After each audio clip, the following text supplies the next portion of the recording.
Estimados miembros, socios de la Cámara, queridos amigos, queridas amigas, queridos colegas diplomáticos, Roberta, Antonio, José Antonio, Antonio Bassagoiti, Luis Simões, Nacho, amigo de siempre, de verdad, queridos amigos, queridas amigas, esto parece mucho, pero la verdad es que las letras son grandes, no os preocupéis. Agradezco de corazón esta ocasión y vuestra presencia. Ser embajador de Portugal en Madrid supone un privilegio y contar con el apoyo de la Cámara es un honor todavía más grande, porque los protagonistas de la relación entre Portugal y España son de verdad vosotros. Y sobre todo quería aclarar que este homenaje ocurre sin que el término de mis funciones en España tenga, que lo sepa, fecha anunciada. Bueno, así son las cosas. Uno nunca sabe. Salí de España ayer para ir a Oporto, pero volví hoy y aquí estoy.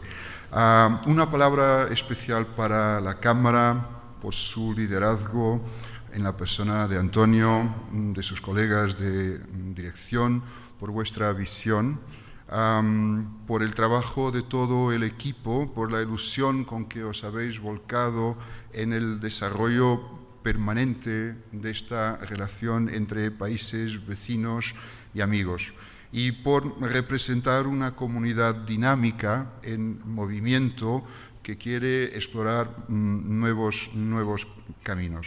Y una palabra muy especial también para los empresarios, para las empresas portuguesas aquí presentes, porque vuestro trabajo es lo que sostiene en realidad y en muy buena parte lo que hacemos desde la Embajada.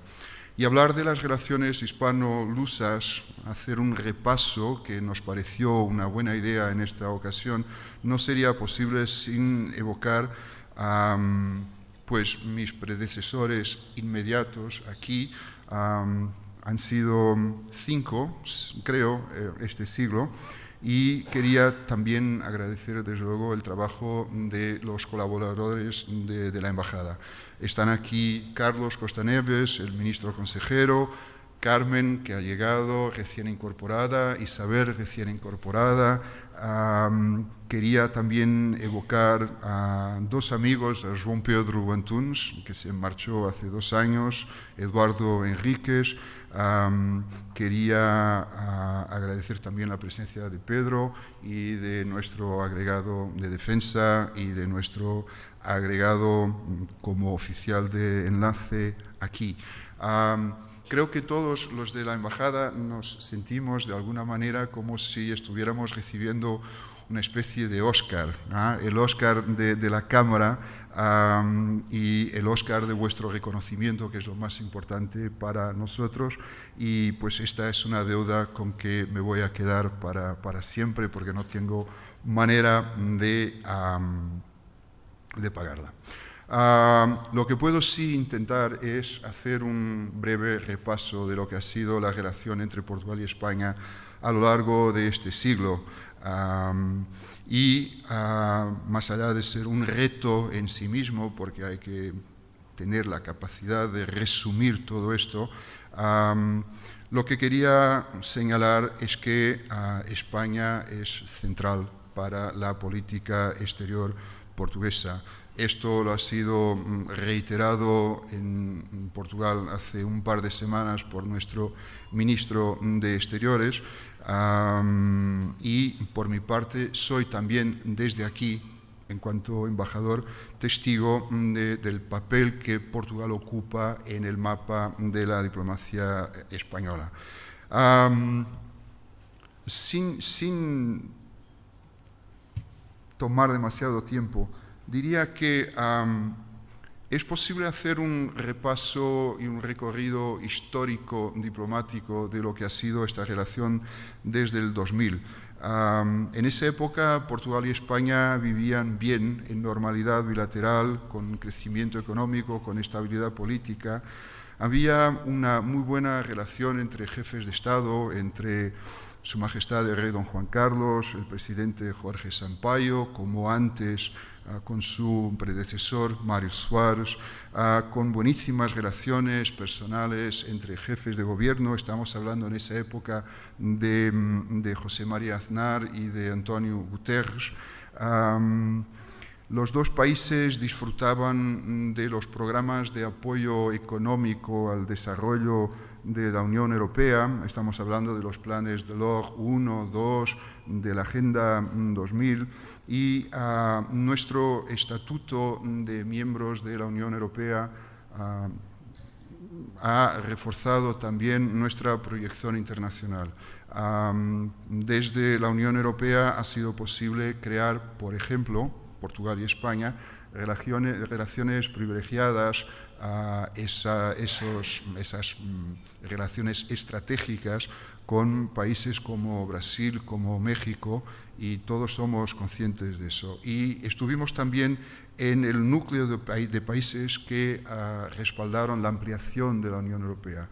Y eso ha sido muy importante y nos ha merecido el reconocimiento de muchas capitales europeas. Y sobre todo en esa época, a principios de los años 2000, 2000 pico, pues habíamos entrado en el más exigente club de la Unión Europea, el Club de la Moneda Única. Y sabemos que las tormentas que sacudieron ese mundo por esos años no se veían ni con un telescopio. Más importante, Portugal y España se habían dado cuenta ya que el color político de los gobiernos de turno no representa un factor determinante para esa relación. Les cuento, por ejemplo, la historia de la relación entre José María Aznar y António Guterres. Cuando António Guterres se presentó en Madrid, en la Moncloa, para pedir el apoyo de España a su exitosa candidatura a secretario general de Naciones Unidas, Mariano Rajoy le contestó, claro, sí y hasta el final. Y luego estuvieron una hora hablando sobre las relaciones entre Portugal y España y las memorias compartidas de los años 70, de la revolución en Portugal y de la transición en España. Más tarde, el presidente de gobierno, José Luis Rodríguez Zapatero, coincidió con 4 homólogos portugueses, con Durão Barroso, Santana Lopes, José Sócrates y en el tramo final con Pedro Passos Coelho. Esta relación fue muy buena también a nivel de jefes de Estado. La amistad, el cariño, la historia personal de Su Majestad el Rey Don Juan Carlos ha dado sin duda un elán muy especial a esa relación. Don Juan Carlos visitó Portugal en muchas ocasiones con Mário Soares, Jorge Sampaio, con Cavaco Silva, y el presidente Cavaco Silva fue el protagonista de la última visita de Estado de un presidente portugués a España en el 2006, y pues sin adelantarme demasiado, esperamos que la visita de Estado del presidente Marcelo Rebelo de Sousa tenga lugar muy pronto. A partir del inicio de este siglo, tuvimos un periodo extraordinario en el desarrollo de los lazos políticos y económicos entre los dos países. No teníamos discrepancias en Europa y con el empuje del euro y de los fondos comunitarios avanzamos muchísimo en lo que toca a las interconexiones entre los dos países. Se ampliaron conexiones aéreas, más rutas, más competencia, negociamos el mercado ibérico de la electricidad, estamos a punto ahora de poder firmar el mercado ibérico del gas, y fue el Golden Age del AVE. una experiencia exitosa en España y quedó por hacer, porque sobrevino la crisis, la conexión Lisboa-Badajoz-Madrid. En esa época yo tenía dudas, pero hoy con lo que veo y con lo que todos vemos cada vez que intentamos llegar a Barajas para coger un avión a Lisboa el viernes por la tarde o volver de Lisboa el lunes por la mañana, sabemos que hay lugar para el AVE. Es un tema más de financiación que político y pues ahí sí, no me tocará a mí como embajador en Madrid estrenar esa conexión, pero estoy seguro de que en el futuro eso ocurrirá. Hay dos notas importantes sobre la relación que quería haceros en términos de política exterior. El primero es que el siglo empezó en términos políticos, de verdad, con los atentados del 9 de septiembre en Nueva York. En marzo de 2003 se organizó discretamente la Cumbre de Azores. Todos os acordaréis de la Cumbre de Azores. Y el impacto de esa cumbre se ha sentido por mucho tiempo y creo que se sigue sintiendo. Hubo polémica intensa en Portugal, más intensa en España, y se dio el hecho de que pasados un año y pico, el presidente del gobierno de España, incluso después de los atentados de Atocha, yo estaba encargado de negocios aquí en España ese día y me acuerdo como si fuera ayer, José María Aznar dejó el gobierno, Durão Barroso se marchó a Bruselas, fue presidente de la Comisión Europea durante 2 años y sin querer entrar en polémicas, luego tendremos, Antonio, creo, un periodo de preguntas, podemos hablar de estas cosas si queréis, pero la verdad es que desde ese momento Portugal y España no han volvido a alejarse del eje central de la política exterior de la Unión Europea, del mainstream de la política europea. Y no tengo idea de alguna decisión de esa dimensión que haya sido tomada en Portugal o en España sin alguna medida de consenso a nivel interno. Y esto se aplica de verdad a los dos países. En la vertiente política, pues este siglo ha sido extraordinario.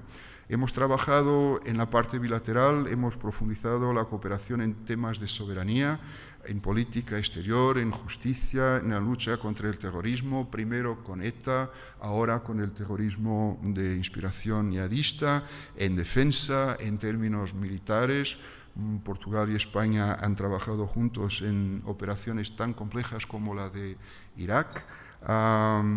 Hemos firmado un acuerdo de cooperación en defensa, hemos trabajado en la delimitación de fronteras, tenemos las fronteras más antiguas del mundo, pero siempre hay alguna pequeña dificultad y este año en la cumbre de Vila Real, la 29ª, hemos decidido profundizar la cooperación transfronteriza entre los dos países, desarrollando lo que llamamos el Tratado de Valencia.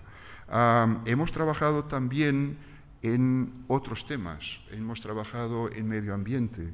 Ayer estuve en Oporto con los 2 ministros de Medio Ambiente hablando de temas tan importantes como la sequía y las reservas de agua y la situación de las cuencas y de los ríos internacionales entre Portugal y España.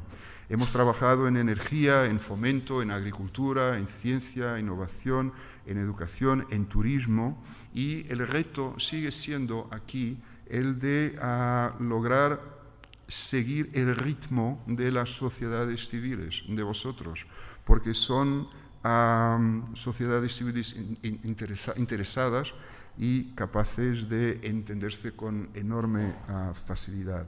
Y por eso digo que hemos pasado de la época, de la era de la normalidad a la era de la imaginación.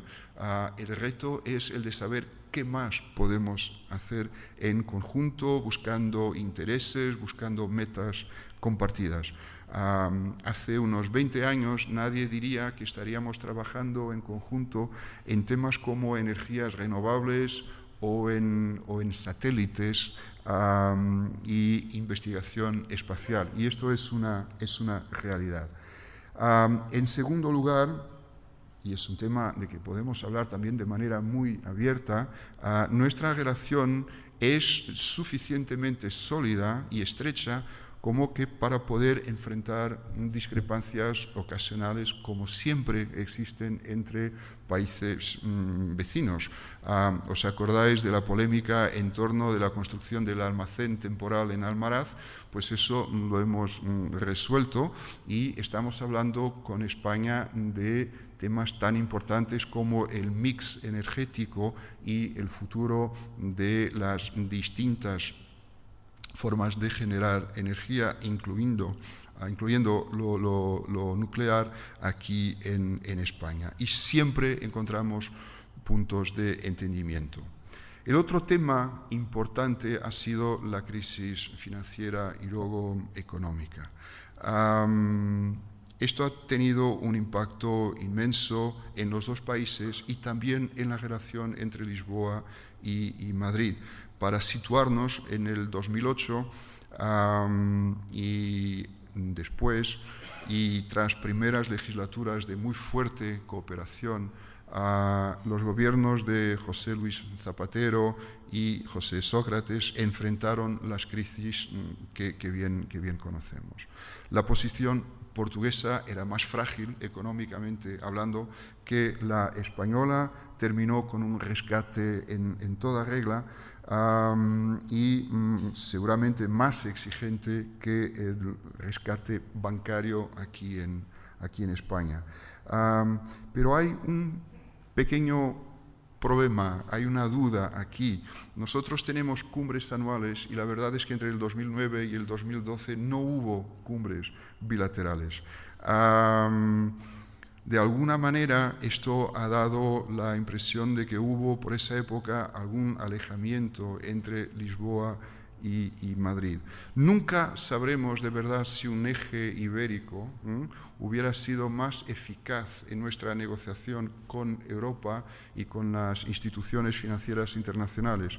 Lo cierto, sí, es que en cuanto recuperamos las cumbres en el 2012, volvimos a tener un diálogo muy constructivo y muy interesante sobre temas europeos aquí en la península ibérica. Y ese diálogo sigue muy vivo y muy productivo con los gobiernos del primer ministro Antonio Costa y del presidente del gobierno Mariano Rajoy. Y por eso nos permitimos presentar iniciativas y proyectos en términos de unión económica y monetaria o lanzar este proceso de las cumbres de los países del sur, el grupo de los 7. Ahora llegamos al momento presente. Un cambio de gobierno en Portugal a finales de 2015 y tras la crisis política en España el año pasado, un nuevo gobierno y una nueva etapa bilateral. El 21º gobierno constitucional portugués, que acaba de cumplir 2 años y 3 presupuestos, ha sorprendido a muchos. Es un gobierno minoritario del Partido Socialista. La falta de mayorías claras en España en esa época, estamos hablando de finales de 2015, hizo con distorsiones, con exageraciones, con que se hablara mucho del pacto a la portuguesa, o la solución a la portuguesa. El caso es que el modelo portugués hizo con que sonaran las alarmas en muchos despachos de España e incluso en el seno del gobierno español, entonces en funciones, eran visibles las reticencias. Y tuvimos que reaccionar. Y lo hicimos hablando, explicando y convenciendo.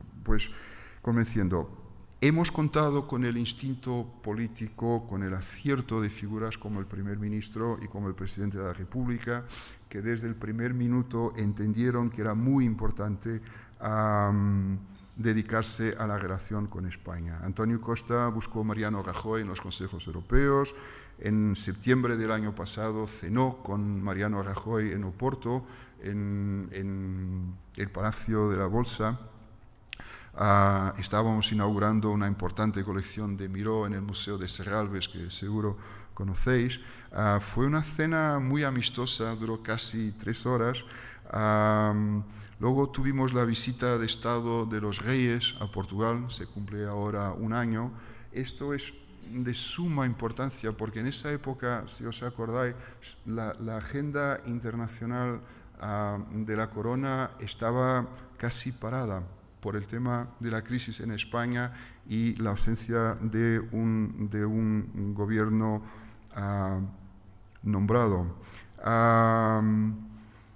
Tras la investidura del presidente del gobierno, Antonio Costa ha sido el primer ministro que visitó Mariano Rajoy en España. Ahí quedamos en que la 29ª cumbre de que os hablé tendría lugar en mayo y sería dedicada a la cooperación transfronteriza. Desde la corona, también don Felipe VI se trasladó a Portugal para la toma de posesión de Marcelo Rebelo de Sousa en marzo del año pasado. El presidente de la República se desplazó a Madrid 1 semana después para su primera visita internacional de presentación. La visita de Estado del Rey fue un éxito y don Felipe ha querido también viajar a Lisboa para prestar un último homenaje a Mário Soares en enero de este año. Y en nuestro caso, el presidente y el primer ministro, los únicos extranjeros, fueron a Barcelona en agosto para rendir homenaje a las víctimas de los horribles atentados en Cataluña. Y bueno, yo diría que así se hacen bien las cosas. Creo que todos han entendido aquí en España cuáles son las características del gobierno portugués. El Partido Socialista tiene su identidad europeísta, atlantista, gobierna solo, no en coalición. La política exterior quedó fuera de los pactos de investidura. La relación de fuerzas en la izquierda portuguesa es distinta de lo que ocurre aquí en España y el Partido Socialista, para daros un ejemplo, tiene 3 veces más votos que el Bloque de Izquierdas o el Partido Comunista. Y en Portugal no existen, además, lo sabéis, problemas de modelo territorial.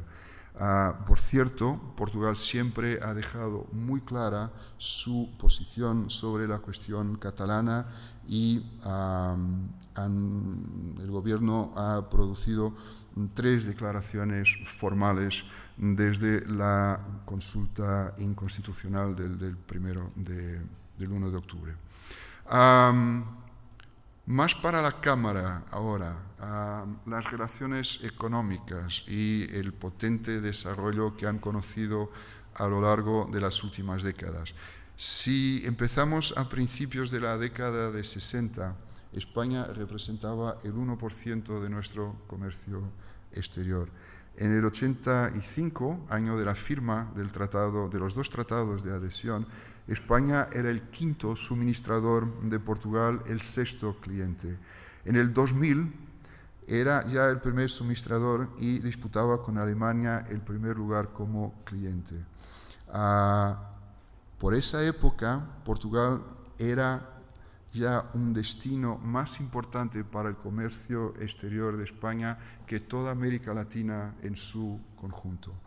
Y hoy, pues, la respuesta es evidente. España es nuestro principal socio económico.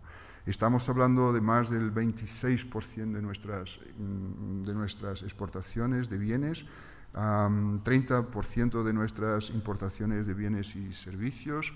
El turnover, el valor global de esta relación, estaba en los 38.000 millones de euros en el 2016, unos 2.000 millones en inversiones directas extranjeras bilaterales y llegaremos a los 40.000 millones este año. Las exportaciones en lo que va de año están creciendo al 8% en los dos sentidos. Y serán unas 6.500, te queda mucho trabajo todavía, Antonio, 6.500 empresas portuguesas que exportan a España y unas 1.000 se estrenaron en este mercado el año pasado. Lo que más me gusta en esto es la dinámica de esa relación. Estamos hablando de dos países con una dimensión muy distinta. Nosotros desde la Embajada solemos multiplicar por 5 en dimensión geográfica, en población, en PIB. Y la verdad es que hace unos 15 años, cuando estuve aquí por primera vez, la tasa de cobertura de nuestras importaciones se situaba alrededor de los 45% con España. Hoy nos encontramos por encima de los 70, 73, 74, y somos superavitarios en servicios. Y de verdad me gustaría conocer algún ejemplo semejante, comparable, en Europa entre estados de dimensión comparable. Y la tendencia es muy definida. Un último dato, nuestras exportaciones a España entre el 2011 y el 2016 han crecido un 24% y las importaciones de España un 4%. O sea, los recelos de que la economía española se tragase la portuguesa no tenían justificación. Lo que ha pasado es que España es determinante para la internacionalización, que es, por cierto, la palabra más difícil de la lengua española, internacionalización, de nuestras empresas, y ha sido una fuente de capital. Trabajamos en conjunto en nuevos mercados. Y hay otro dato interesante, es que hace unos años, en las cumbres bilaterales, todos los temas más dedicados a sector bancario, energía, infraestructuras, telecomunicaciones, obras públicas, eran tratadas directamente en privado por los dos jefes de gobierno. Y esos temas han prácticamente desaparecido de las cumbres, es decir, son los operadores económicos los que se encargan de arreglar esos temas directamente, y como vemos, con buenos resultados para las dos partes. Suelo hablar también cuando discutimos estos temas, que hemos superado el debate sobre la cuestión de la presencia, la supuesta presencia desproporcionada de los bancos españoles en Portugal. Ha sido de verdad para mí un episodio raro. Tenemos aquí testigos directos de esa cuestión. Desde luego porque no existe una banca española. Hay bancos distintos con estructuras accionistas distintas que compiten en los mercados. Y porque la experiencia de los bancos españoles en Portugal es buena, y han todos los bancos españoles en Portugal tenido el cuidado de adaptar sus culturas empresariales a nuestro mercado. Es cierto que me gustaría seguir contando con bancos portugueses en España. Veremos lo que ocurre. Voy terminando. Quería hablar un minuto sobre lengua y cultura. Es un mundo extraordinario para Portugal y España, lleno de posibilidades. Puedo decir que nunca la cultura portuguesa fue tan conocida en España como lo es hoy. Nunca tantos escritores portugueses han sido publicados y leídos en España como hoy. Nuestra presencia en la Feria del Libro de Madrid, lo hablabas hace unos minutos, ha sido a la vez consecuencia de esa realidad y una semilla más para el futuro. Mantenemos una presencia cultural activa a lo largo de cada año. Pensemos en las grandes exposiciones sobre Vieira da Silva y Arpad que tenemos en el Conde Duque, y la que vamos a dedicar en el Museo Reina Sofía a Fernando Pessoa el año que viene. Los idiomas. Tenemos un panorama risueño. El español y el portugués son hablados por más de 700 millones de personas en todo el mundo. Nuestra cercanía lingüística, la cercanía lingüística que nos une a nosotros, a Portugal, a España, a México, a Brasil, a Mozambique, nos permite hacer muchísimo. En junio, este año, hubo un encuentro sobre el bilingüismo aquí en Madrid y los ministros de Exteriores de Portugal y de España, y también el ministro Íñigo Méndez de Vigo, anunciaron una cooperación más estructurada en distintos países entre los institutos Cervantes y Camões. Y la otra cosa que me complace, y complace no llega, que me alegra de verdad, es que tenemos más de 45.000 jóvenes en España estudiando portugués en los distintos niveles de enseñanza y tenemos protocolos para la enseñanza de portugués en comunidades como Extremadura, Galicia y Andalucía, y vamos a más.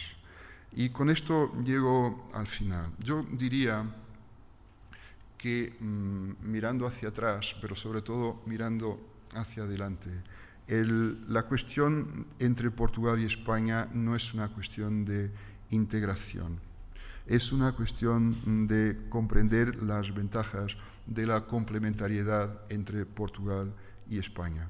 Estamos en un periodo de entendimiento, de confianza, de proyectos novedosos y lo más importante para países como los nuestros, que están en la periferia occidental de Europa, es estar en todas las formas de profundización del proyecto europeo. Lo hicimos hace 30 años con la Acta Única Europea, lo hicimos con la Europa de la defensa y de la política exterior, lo hicimos con la Acta Única, lo hemos hecho con Schengen, con Maastricht, con la ampliación y con los puentes que hemos tendido entre Europa y nuestros socios en América Latina. ¿Cómo lo estamos haciendo hoy con la Unión Energética?, que es absolutamente fundamental para el desarrollo de la península ibérica en el futuro y es además de gran utilidad para toda la Unión. Cómo lo estamos en el muy infeliz Brexit y cómo lo estaremos en el futuro en esta nueva cooperación en temas militares. España y Portugal tienen que seguir aportando ideas, iniciativas, tienen que enseñar a Europa lo que logramos hacer en el plan bilateral, que es posible que dos países con dos dimensiones, con dimensiones tan distintas, presuman de una relación económica tan equilibrada, en la cual los gobiernos apenas interfieren, que es posible aprovechar fondos europeos para reforzar nuestra fructífera cooperación transfronteriza en beneficio de las poblaciones, que es posible trabajar con las sociedades civiles, con las grandes empresas, con las pymes, para la promoción de un crecimiento justo y sostenible, que es posible utilizar recursos naturales compartidos, como el agua, lo estábamos mencionando hace un rato, que es posible hacerlo de la mejor manera para probar que la relación entre Estados sirve para arreglar contenciosos que puedan surgir, entendiendo nuestra historia con altura de miras y desde el extraordinario marco jurídico que existe entre Portugal y España y desde nuestra amistad, esa amistad de que España ha hecho prueba tan sincera con toda la ayuda que nos ha aportado en el combate a los incendios que han fustigado Portugal a lo largo del año. Sé que existen sectores en la opinión pública en Portugal que guardan alguna desconfianza hacia España. Es un sentimiento empírico, a menudo explicado con el sugestivo argumento de que nuestro vecino no se interesa por Portugal, por su idioma que no habla o su cultura. Es una especie de Minority Report, como la película. Es una imagen triste de dos pueblos que viven de espaldas. Aquí, insisto de manera muy categórica, es una lectura tributaria de otras épocas que no se aplica, que no tiene lugar en el 2017. Somos testigos de un entendimiento único, intensificado a lo largo de los años y que todavía no ha terminado. España se vuelca más sobre Portugal. España en su conjunto, sus instituciones, sus empresas y sus personas, la sociedad civil española. Lo vemos en la prensa a diario, lo hemos visto en la Feria del Libro, lo vemos en el lugar que Portugal ocupa como destino del turismo español. Oliveira Martins, en el siglo XIX, escribió que la historia no es profecía, pero añadió que el estudio de las edades pasadas permite percibir muchas veces las probabilidades futuras. Seguro que sí. Más allá de esos recelos, de esas ideas del pasado, lo que tenemos hoy entre Portugal y España es un movimiento de fondo, espontáneo, que no busca reescribir la historia y que nos ofrece un nuevo paradigma de relación. Portugueses y españoles cruzan la frontera y conocen otras personas, otros territorios, paisajes, otras culturas. Y así despierta la curiosidad, así despierta la movilidad que es característica de nuestras comunidades. Las empresas exploran los mercados, invierten, en muchísimos casos conocen el éxito. Los políticos se encuentran, se entienden, llegan a acuerdo y aprenden a respetarse y a estimarse. No conocemos, es verdad, la historia del otro, con algunos, estoy hablando en términos generales y con ilustres excepciones. Lo que significa que en el fondo es como si empezáramos otra vez. Y creo que esto se tornará más evidente a medida que las más jóvenes generaciones tomen el lugar de las más antiguas. No hay una historia de la península ibérica compartida, escrita y enseñada en común. Tal vez eso sea posible, incluso a través de la experiencia de los dos pueblos, en que el país vecino es una realidad cercana, una realidad tan normal como todas las realidades demás. Y nuestra prioridad tendrá que ser seguir adelante, evitando el aparecimiento de nuevos indeseables prejuicios. Espero que todo esto tenga sentido. El otro día leí que Dale Carnegie dijo que en cada discurso hay tres.